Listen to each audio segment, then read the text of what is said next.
இன்றைய புறாவின் செய்தி. சாத்தான் பல் நீக்கப்பட்ட பாம்பு. அவர் உன் தலையை நசுக்குவார். ஆதியாகமம் 3:15. ஒரு பூனை பல பூனைக்குட்டிகளை ஈன்றது. பூனைக்குட்டிகளுக்கு எலியை கண்டால் பயம் இருந்தது. எலிகளும் பூனைக்குட்டியை மிரட்டி வந்தது.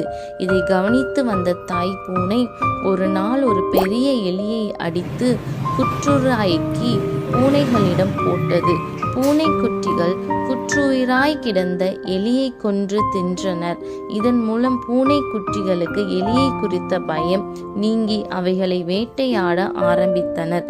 இதே போலவே நம் ஆண்டவராகிய இயேசுவும் சாத்தானின் அதிகாரங்களை உரிந்து கொண்டு அவன் தலையை சிலுவையினால் நசுக்கி புற்றுயிராக்கி இருக்கிறார்.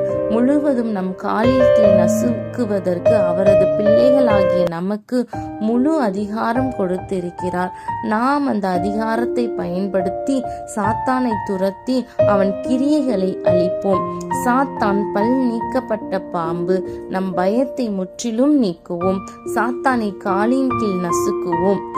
சிந்தனைக்கு துரைத்தனங்களையும் அதிகாரங்களையும் உரிந்து கொண்டு வெளியரங்கமான கோலமாக்கி அவைகளின் மேல் சிலுவையிலே வெற்றி சிறந்தார்.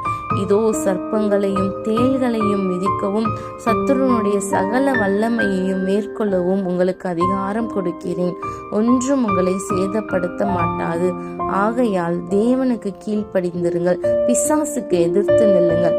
அப்பொழுது அவன் உங்களை விட்டு ஓடி போவான். ஆமேன்.